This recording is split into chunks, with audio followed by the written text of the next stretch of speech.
You've probably heard that 80% of all weight loss is diet. And I'll admit, as a dietitian, I used to believe that too, until I myself went on the perfect diet with meticulously calculated out numbers for calories, protein, and even more. And I went through endless cycles of short-term weight loss, quickly then followed by weight regain, until I realized that in order to change the body, you first need to change the mind.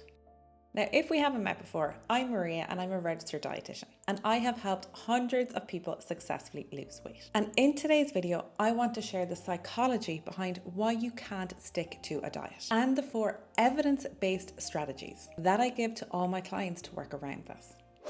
Now, when I first became a dietitian, I was laser focused on the food side of things. I was counting calories, analyzing macros, and creating these perfect meal plans. And it made perfect sense. We're constantly told that in order to lose weight, you need to eat less. So naturally, I thought diet was the key to losing weight. But despite years of studying nutrition, having my dietetic degree, and all the knowledge in the world about the theory of weight loss, none of this accounts for real life challenges, like trying to build a career or having family commitments, or just in general, trying to maintain a social life. So I set out naively to try the perfect diet myself. I found all of the right foods, nailed my protein intake, nailed my fiber intake, and I calculated my calories down to the very last T. And I love precision, so I was thorough. And while all of this would work temporarily, the weight would always end up coming back on. And sometimes, unfortunately, with a little bit more. Then I was left frustrated and feeling like a failure. Particularly as a dietitian, I kept asking myself and feeling guilty, like, how am I meant to build a career on being a dietitian and helping people with managing their weight and their health if I can't even do it myself? So after cycling through this again and again, I then started to ask bigger questions. There had to be more to weight loss than just getting the right meal plan. And that is where the true transformation happens. Now, of course, what you eat does matter. You're not going to be able to eat pizza and ice cream all day and then expect to see results. That, unfortunately, is just not how it works. Diet is a piece of the puzzle, but it's not the whole picture. Because in theory, you could book in to see me one-to-one as a private dietitian, and I could give you the most perfect, exact custom meal plan for your exact needs. But does that mean you will lose weight? On paper, it should, but the truth is it doesn't, not necessarily. Because following through with a diet isn't straightforward. If we all managed to actually do everything we say we're going to do, the world would be very different. Now, I will say the clients that I work with do all manage to lose weight, but that is because we work on behavioral change as well as food, using some of the tips that I'm going sharing with you today. Because the problem is that we have all been sold that if you finally just find the perfect diet, everything will magically fall into place. Whether that is keto or intermittent fasting, or whatever diet is going to be trending in 2025. But the catch is that perfect diets do not exist. And if you spend all your life waiting to find the perfect diet, you will never get anywhere. I often have people coming up to me and saying, "You're a dietitian, tell me, what is the secret?" And the secret is, there is none. Let me give you an example. We have all seen those perfect meals online where people have chicken and rice and broccoli and they go to the gym and they get results. And yes, in theory, again, this works.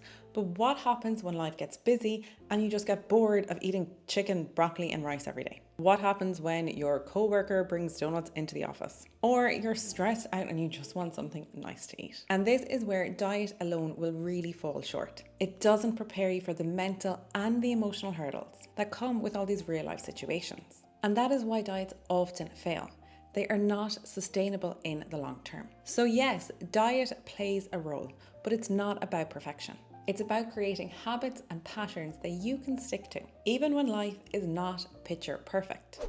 I'm going to pause here and ask that if you're enjoying the video so far, I would really appreciate it if you hit that little red subscribe button below, because it really helps support my channel.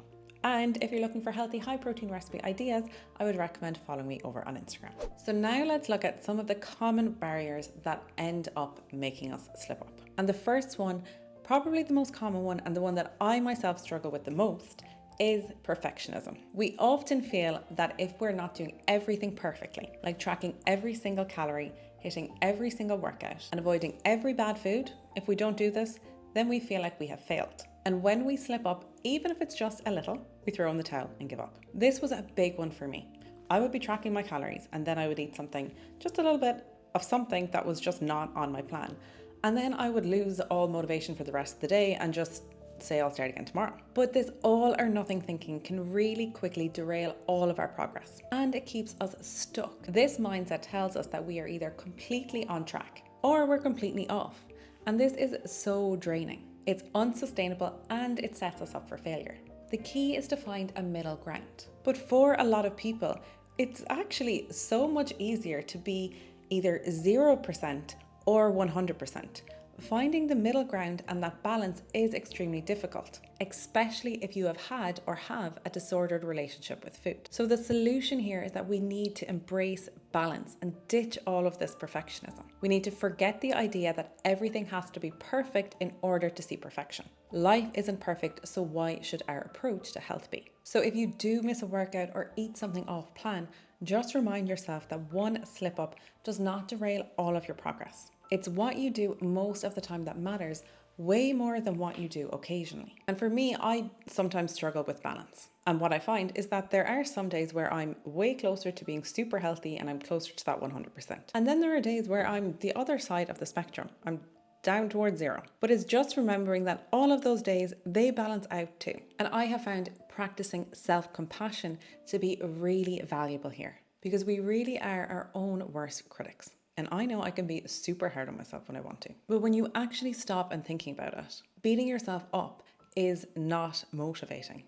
It's just exhausting. So a useful thing to do in this situation is think about how you would speak to a friend in that same situation. So if your friend had eaten pizza when she hadn't planned to or didn't go to the gym that week, you would tell her that it's okay. Just forget about it and try again tomorrow. You need to start showing yourself the same kindness. And self-compassion, it's not about making excuses. It's about building resilience so that you can move forward. Then we have self-sabotage. And this is the inability to do what we say we are going to set out to do. Because many of us, myself included, struggle with procrastination. Like, you have no idea how long it took me to sit down and film this video. And it is hard to stay productive and self-disciplined when it comes to doing hard things that help you reach your goals. But here is the truth, and knowing this changed everything for me. Productive people are happier. Yes, happier. Productive people are way more intentional with their time. They're not scrolling for hours on end on social media. But the challenge is that many of us now have shorter attention spans than we ever had before. We're all battling distractions and we all love a good quick fix. But all of these dopamine hits that we get from our phone screens, these are making it so much harder to focus. And let's face it, if you can't find 30 minutes in your day to go for a walk, but you can find 2 hours to spend watching YouTube videos, not complaining, then there's something up with how you are delegating your time. So the solution here is to really nail down on mastering your self-discipline and your productivity. And I recently published a whole video on how to improve your self-discipline. I'll leave it linked below in the description box. But the good news is that self-discipline and productivity are skills that you can learn, because productive people, they do not have more willpower. They are just more intentional with their time. They set priorities and they create systems that align with their goals. So start small. It might be something like small boundaries with how long you're spending on your phone scrolling. Or maybe it's creating a simple daily to-do list, or just even trying to carve out 2 hours a day where you do the harder things that you really know you should be doing. But all of these little things make a huge difference. They give you more time and more energy to then focus on the things that truly matter, like building those healthier habits and enjoying your life. Now, the next issue I see a lot, and I'm guilty of myself too. Okay, I'm actually guilty of all of these myself, but it's not managing your emotional health. Because I'm going to guess that you watching at home, maybe even right now, whilst watching YouTube videos, possibly on the couch, I'm going to guess that you emotionally eat. I know that I do, and that is okay from time to time. But if your only way of coping with difficult emotions is food, it's going to be very hard to get on top of your eating habits. So if you have a stressful day in work and you come home and sit on the couch and eat a packet of biscuits, if that's your way of dealing with the stress, but you're doing that Monday, Tuesday, Wednesday, Thursday, Friday because you have a stressful job, it's going to be very, very difficult to make changes to your health. And food is just acting like a band-aid. And stress is a big one that leads to emotional eating. And us humans are notoriously bad at managing stress. We take a very reactive approach to it when we should be acting proactively. And we live in this world of hustle culture where many of us just keep going until we reach burnout. And then we're turning to food for comfort even when we're not physically hungry. So the solution here is that you need to have a toolbox for managing your emotions. You need resources beyond just using food. This might be something like going for a 10-minute walk, trying to do some meditation, having a friend or family member that you can pick up the phone and talk to. And you should be engaging in all of these practices before you even feel that you are stressed. When I started taking a proactive instead of a reactive approach to managing my stress levels, everything became a lot easier. For me, what I have found to be a very useful tool is journaling. But I will say that I had been trying to journal for probably 5 years with no real success. I would try one method, it wouldn't really work. I would try something else, and it was just not something that I was sustainably doing on a regular basis. But then I found a method that works for me. And I started doing it in October, and I have been doing it 3 months now, consistently every single day. And I actually really, really enjoy it. And that has helped me not find myself in situations where I'm ready to pull my hair out, rather than waiting for when I get really stressed and then journaling about it afterwards. Now, the next massive trap is this diet mentality. And this is the idea that eating and exercise, they are just temporary fixes for losing weight, rather than sustainable habits that will support our long-term health. So to create lasting change, we need to switch from a quick fix mindset to a lifestyle mindset, one that focuses on building habits that fit into our real lives and supports our overall well-being. But the solution for this is to focus on habits and not outcomes. Weight loss often focuses on the end goal, what the scale says or what size jeans you wear. But the real progress happens when you focus on those daily habits. So instead of obsessing over big outcomes, think about those small daily actions that you can take, like walking for 10 minutes in the morning or prepping one healthy meal. These small actions will then help you build momentum. And when you focus on habits, the outcomes tend to take care of themselves naturally.